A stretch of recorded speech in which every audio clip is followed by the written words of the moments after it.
Good morning. This is indeed a special day. Celebrate both our healthcare workers and our moms. And I would suggest that the most ubiquitous, effective, and underpaid healthcare workers we have are Dr. Mom. Thank you for what you all done through the years for every one of us. We call this the Loma University Church. So I think it's fair that I start with a quiz. Are you ready? I want to read you the names of some bright young men, college graduates, doing well, already moving into positions of leadership, prominent, great potential. Let me read you their names. Shamua, Shaphat, Igal, Palti, Gadiel, Gadi, Amiel, Sether, Nabi, and Geuel. Who are those guys? Surely I've got some Bible scholars here. If I read two more names, you will all know them. Caleb and Joshua. The 12 spies that were chosen by Moses under the direction of God were told to spy out the land of Canaan, to go check it out. The Bible doesn't tell us a lot about that trip, but I rather imagine as they left on the side of the Jordan, Mom was giving instructions. I want a place by the river. I want a place with a good vineyard. I want a view. All the things they were dreaming about in the land of Canaan that they were going to inhabit. They traveled for 40 days and nights. There's not many jobs in the Bible I would have enjoyed, but I think I would have enjoyed being a spy. We don't know whether they traveled together, whether they went separately, whether they dressed, whether they camouflaged. The Bible doesn't tell us much. All we really know is they stole some grapes and pomegranates and figs, and then they came to the city of Anak. And it was fortified. And what did they say? The men are huge, and we look like grasshoppers besides them. And they slipped into what I would call the grasshopper complex, that this is too big, we can't do it. When they got back to the children of Israel again, Moses had them gather, assembled to hear the majority report. And they talked about, showed the grapes, showed what they had, wonderful land, but. And then Caleb and Joshua stood up and said, no. Remember, what God has promised us is ours already. The Bible tells us that the children of Israel spent all night weeping. By morning, they turned against those 10 young men, and by that day, they were dead. And the children of Israel turned back into the wilderness for another 40 years. What is it about God? He calls out a few. The Bible is full of those stories. Gideon, Samson, Daniel, goes on and on. God's not interested in numbers. He calls out a few to accomplish his purposes. And I'd like to suggest today that this church was called out to share a special health message with the world. It really started 160 years ago in the middle of the Civil War in this country. Life expectancy at birth was 40 years in America at that time.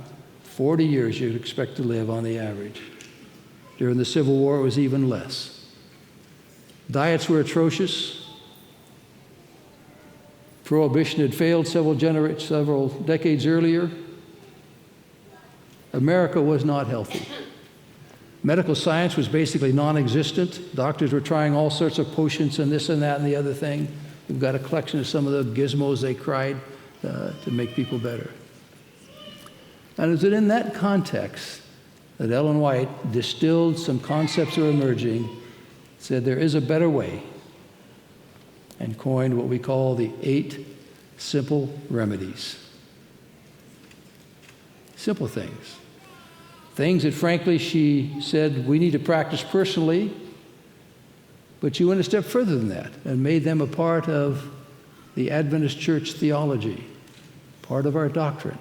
This is the way we need to live as a people. Our colleagues at Weimar Institute some years ago put them together into an acronym that's easy to remember, New Start.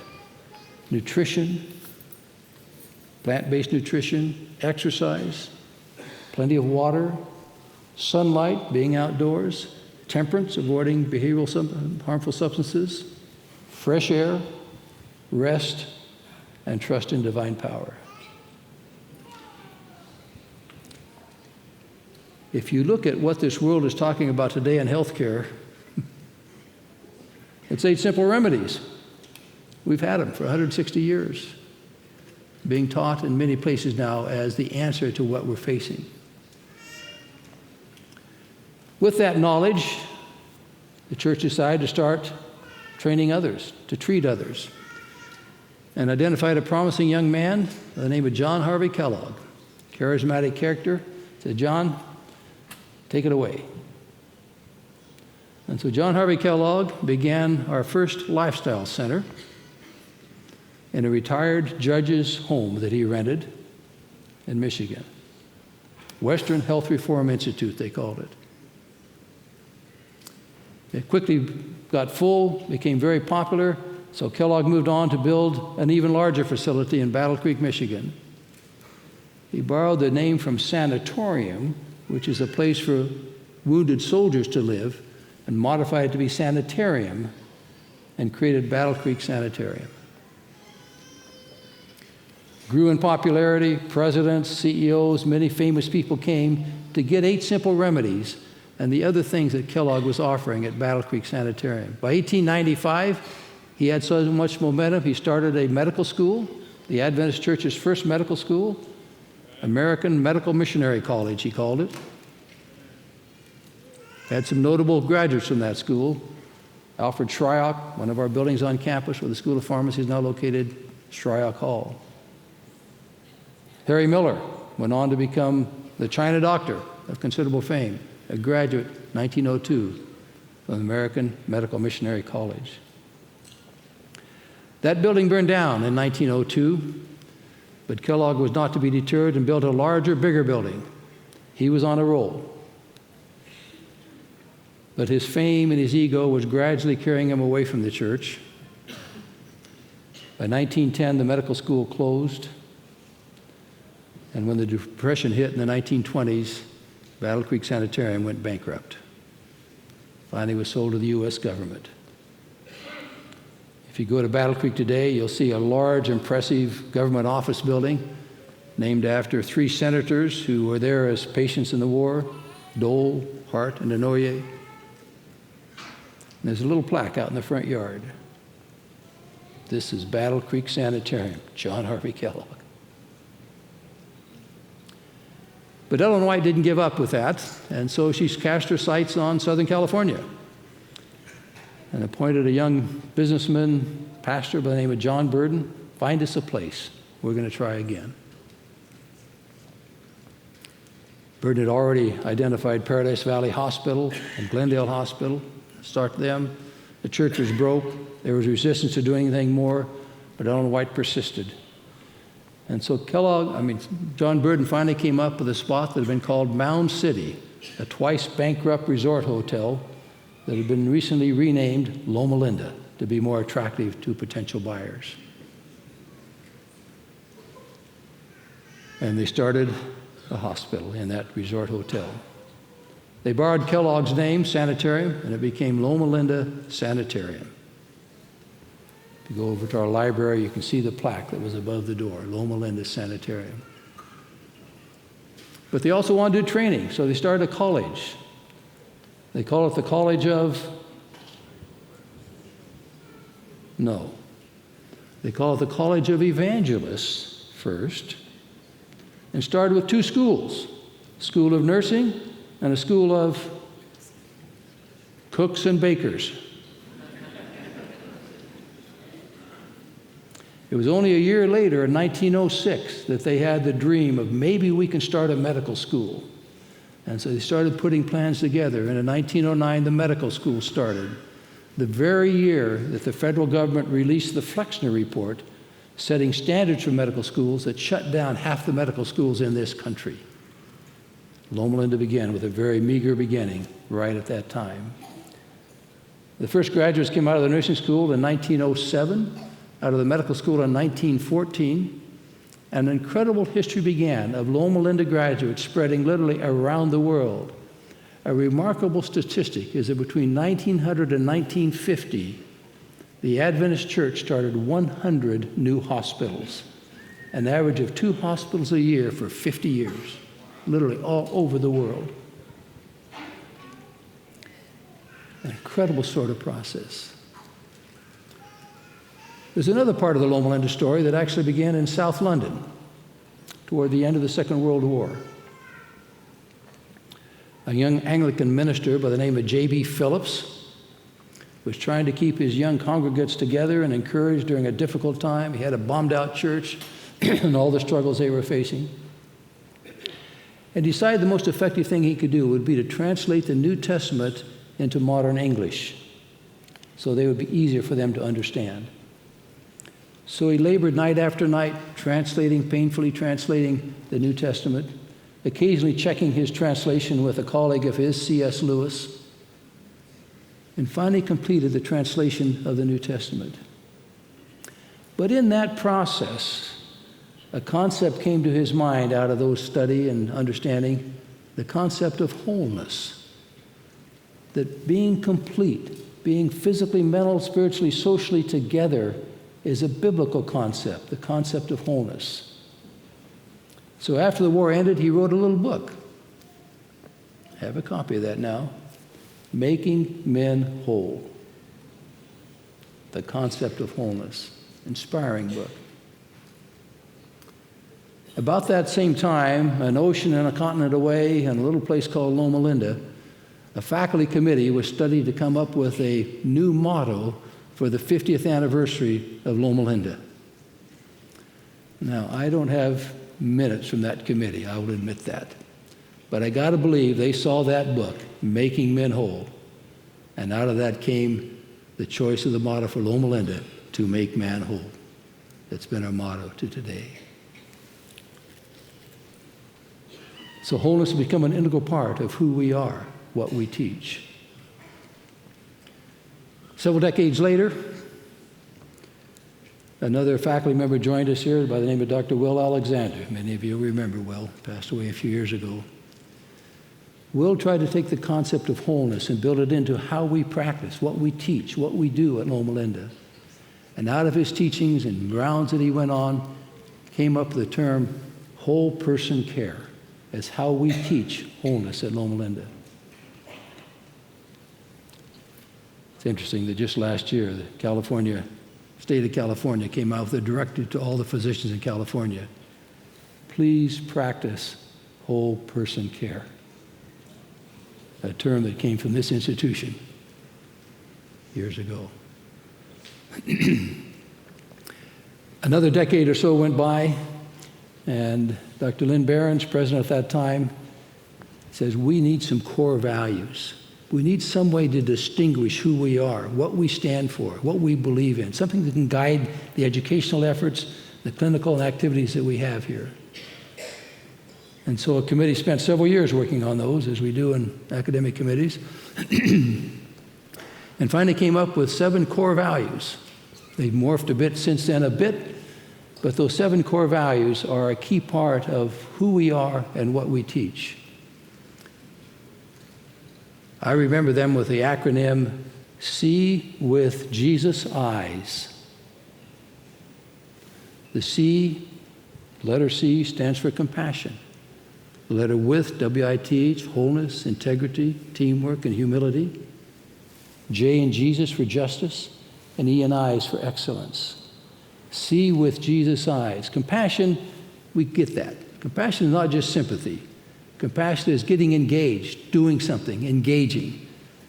Best exemplified by the Good Samaritan sculpture right out here on our front lawn. Or the Come Unto Me sculpture up by the entrance to the new hospital. Wholeness, that's become core of who we are, the center part of this. Integrity, absolutely. The ability to be honest with ourselves, with each other, with patients, a guiding principle in healthcare. Teamwork, for those of you who are in the healthcare business know that none of us can do this alone. So there's a credible emphasis now on teamwork, training together, learning to function together. Humility. That's a tough one. How many years have I gone to school and you want me to still be humble? And yet so critical to the process of providing compassionate care. Grace Lichtenstein said this well when she says, work for a cause, not for applause. Live to inspire, not to impress.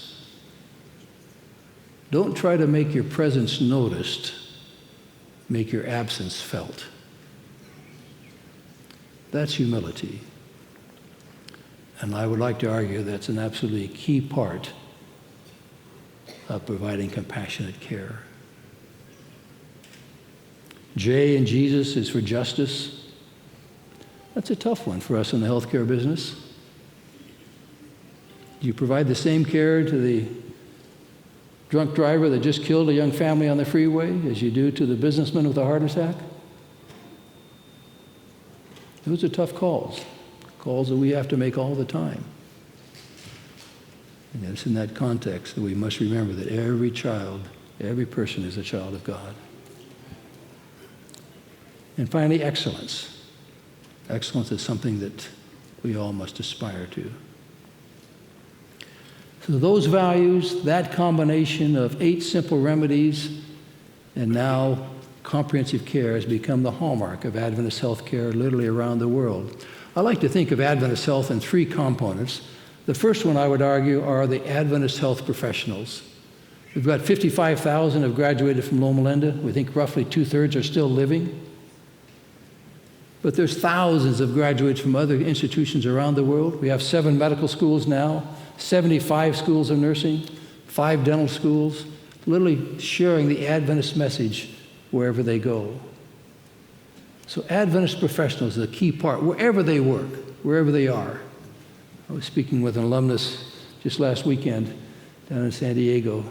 She was telling me that she was passing through Knoxville, Tennessee, when her husband had a heart attack, went to a public hospital, serious, we're concerned about what was going to happen, only to find there was a Loma doctor caring for them, praying for them in that public hospital. So we work many places, but it's powerful. In our hospitals, we now have about 225 hospitals and about 500 clinics worldwide, 25 in Africa, 15 in Latin America, 11 in India, 11 in the Philippines, scattered all over. A considerable army of people serving God. And finally, I would argue that the key part of the Adventist health message are each one of you, church members. You think of what this church does through its messages, through its programs. It used to be the 5-day plan to stop smoking. Now it's nutrition, cooking classes, stress classes, so many different things. We talk also now about SDOH, social determinants of health. All the things besides health care that impact our health. Transportation, safety, housing, security, places to exercise, and so on. The Adventist Church does all those. We used to call them Dorcas societies, community service centers, and all the different things that we do. Ellen White would have been the first to say that every church member is a health worker. We talk about comprehensive health ministry. That's what we all do. And out of that context has come an incredible army of people worldwide that espouse Adventist health. What are we confronting? What are we to do now with that message? We're in a fractured world, as you all know. Just watch the news feeds. It's chaotic. Wars. Probably even more importantly, all the personal animus, anxiety, stress, teenage suicide, all the things that are happening in our world today, crying out for compassionate care. And if you think what we've got a combination of highly skilled, qualified clinicians doing the best medical care possible together with 8 simple remedies that are still a core part of who we are. And it's in that context, I would like to argue, that our God is asking us to do what Christ did himself. Reach out to the marginalized. Christ specialized in the marginalized. You don't hear him talking very often about preaching in the synagogue or in a church someplace. But he was reaching out to the blind, the lame, the thrown away by society people. And he said, those are mine. I want them.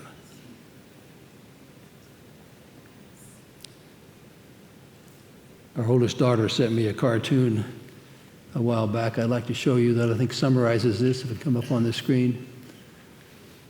Jesus talking to a group of people, could be the Pharisees, could be us. The difference between you and me is you use Scripture to determine what love means, and I use love to determine what the Scripture means. Pretty powerful. Pretty powerful. I want to share one more story. This happened in a small town. Young family were raising their children, 2 girls and a boy. As most parents, proud of their kids, watch them grow, go to school, develop. As they grew, it became clear that the younger daughter was going to be one of those uniquely beautiful young women that turns heads wherever she goes. I have 3 daughters. I know a father's feelings. But they watched them move into their teen years. Proud of them, went to church every Sabbath, did what they were supposed to do. And then one day, the unthinkable thing happened. Their daughter, their beautiful young daughter, was caught in adultery. What do you do when that happens? What do you do as a parent? What do you do as a church?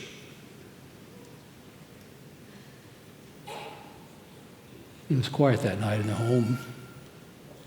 No one knew what to say, where to start. Mom and Dad didn't sleep much that night, trying to figure out what is the next step.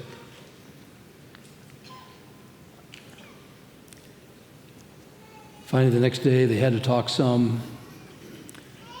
But poor daughter was so sorry. I'm sorry. It'll never happen again. I'm so sorry. They tried to put their lives back together again, but people were staring, watching. You could hear the whispers. They went about town. And then one day it happened again. And again. And pretty soon their daughter, their beautiful young daughter, became the village prostitute. What do you do as a parent? Do you hold them close? Discipline? Push them away? What do you do as a church board? By now, the church had disfellowshipped her. She had given up on church. They had no use for her, and she really didn't care about them anymore. She gradually moved to the edge of society. The family finally decided it was probably best for her to move away, go to a different town, try to start her life again. So she packed up her belongings and headed down the road. Found a job, settled in, was determined to straighten out her life and to move forward. But a few months later, some visitors came through from her old town. The old temptations returned, and she slipped back into life of prostitution. She had totally given up on the church by now. Irrelevant to her life. She was just struggling with her own issues. One day she heard there was a visiting preacher going through. She didn't really care about it anymore, but decided out of curiosity to just go down and listen to this guy. So went down to the center of town and lingered on the edge of the crowd. And it was there in this town of Magdala that Mary first met Jesus. And you know the story. Some of the men in the crowd had been the ones that had led her into temptation. I'm sure if I'd been Christ, I would have pointed them out right on the spot. What hypocrites. And yet Jesus bent over and started writing in the sand the sins of each one until they all gradually moved away. It'd be wonderful if the story ended right there. But it doesn't. The Bible tells us that Christ cast 7 demons out of Mary. What was going on? Something was still troubling in her life. Then we next see Mary back at her hometown of Bethany, where Simon, a church elder, probably the head elder, was throwing a party to recognize the resurrection of Lazarus, Mary's brother. Bible scholars suggest to us that it was probably Simon, they think was Mary's uncle, and probably the man that led her into adultery in the first place. So you can be sure that she didn't get an invitation to the party. But she came anyway. Came in through the back door. So her eyes adjusted to the light, moved across the room to where Jesus was, and started anointing his feet with perfume. As the fragrance filled the room, Simon looked over, saw what was happening. Come on. This guy has no idea who this woman is that's wiping his feet. Once again, I would have been very tempted to point out Simon, you hypocrite. And yet Jesus gently said, Simon, if one man owes 50 denarii and another owes 500, both are forgiven. Who will love the most? And Simon understood. We next see Jesus at the foot of the cross, ministering as Christ was crucified. And then finally on Sunday morning, one of the first to get to the grave site saw the stone rolled back. The others went back, but Mary lingered. Turned to the gardener standing there, Sir, where have they taken him? And he said, Mary. And she recognized him. And then a most incredible thing happened. Jesus chose Mary, the village prostitute, the demon-possessed woman, to be the first to announce to the world the most greatest event of all mankind, his resurrection. That's the kind of God we serve. Who God who reaches out, says, I want you. I want you. You may be cast away by others, but I want you as my son and daughter. That's the challenge we face as a church. We face as healthcare professionals. We face as a healthcare system with an incredible message to share with the world. My prayer is that each one of us becomes part of that movement.